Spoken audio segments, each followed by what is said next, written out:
We're finally at the very end of the generation for the PlayStation 4, and they've had a fantastic generation. They've had games from Bloodborne to Horizon Zero Dawn, but today we're going to be reviewing probably the last game that they bring out for this platform before the PlayStation 5. Today we're going to be reviewing Ghost of Tsushima. It's out for the PlayStation 4 right now. Took me about 25 hours, but before we get on with the video, definitely hit that like button if you guys enjoyed the video. You can always subscribe to the channel for weekly content, and you can follow me at Twitter at LordAddictIOP, and you can also click the bell icon so you get notified when I make videos. Without any further ado, here's my review on Ghost of Tsushima for the PlayStation 4.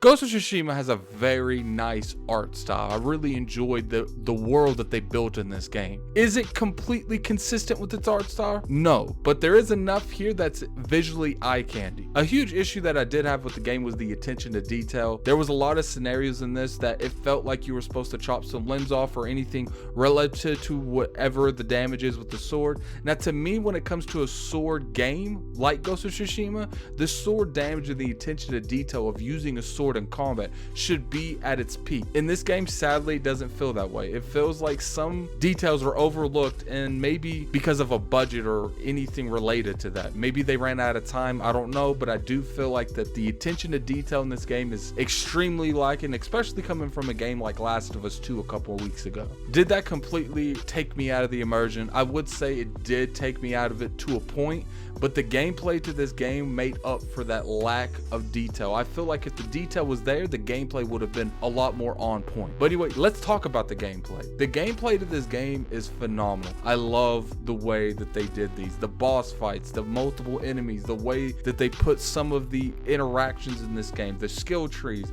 They have a lot of customization in this game. You can pretty much make your samurai however you want to. You can play this game however you want to. And I do think that some foundations that they built this game on, like a lot of inspiration from the Assassin's Creed franchise, it wasn't as good as it could have been. I do feel like if you take some sections from Assassin's Creed, you need to have the mobility there, and I do think that they didn't have it in this game, but that's not even a bad thing. What they had in it was good enough for what they wanted you to do in the game. There was nothing excessive that you had to do, but I do feel like if you're wanting to take some aspects from Assassin's Creed, you should be able to climb up any rock that you want to, and not just certain rocks, because those are the rocks that the game has deemed you be able to climb up. In this game, they have posture systems, and you have to kill a certain amount of enemies to get each and every one of them. Every posture system has a weakness, and every posture system is better to use on certain enemies. So it's really nice that they give you something to work for, that when you get it, you know how to use these, and you could switch back and forth from these with just a click of a button. And I did like that they gave you that option, and that it gave a lot more diverse in terms of gameplay. So let's talk about the story a little bit and the overall perspective of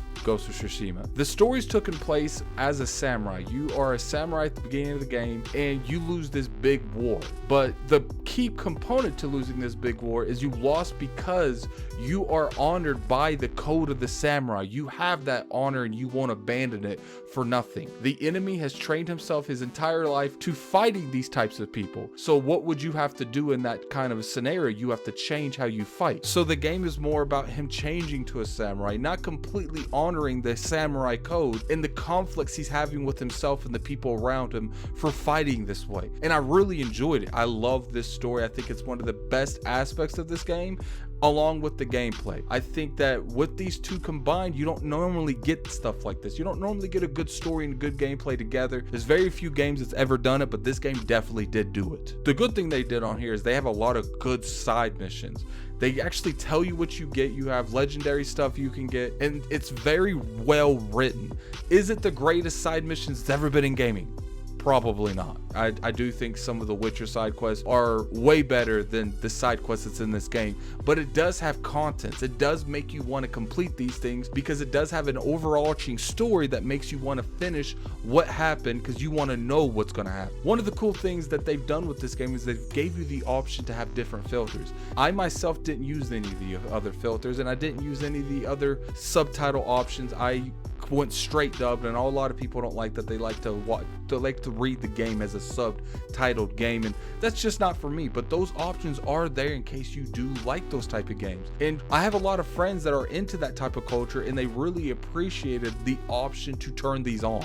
In terms of Ghost of Tsushima, I think it's definitely worth your money. It's worth the $60 that you put into it. You're going to get about 25 to 30 hours depending on how you do the game and depending on what difficulty you play it on. I do think that this is one of the reasons that you would play a PlayStation, not buy it. I don't think this is a reason to go out and buy a PlayStation, especially since the 5 is around the corner. If you do not have a PlayStation 4, just go ahead and wait for the PS5. I'm sure this game will be backwards compatible, and then you can pick it up later on a discount with probably all the DLC if they have any DLC. But this was a good way for PlayStation in a generation. It's a great game to end it with. Like I said, it's not a game that you want to go out and buy a PS4 with a PS5 so soon. The story was amazing. The gameplay was amazing. They had a lot of different issues with the gameplay, but it was still playable, and I still had a really good time playing it. But anyway, you guys, this is Gaming Addict. This was my review on Ghost of Tsushima. Like I said, you definitely pick this up for $60 if you have a PlayStation. If you don't, wait to the PS5 because I'm sure you'll get that boost mode too. But this is Gaming Addict. I'm out of here. Peace.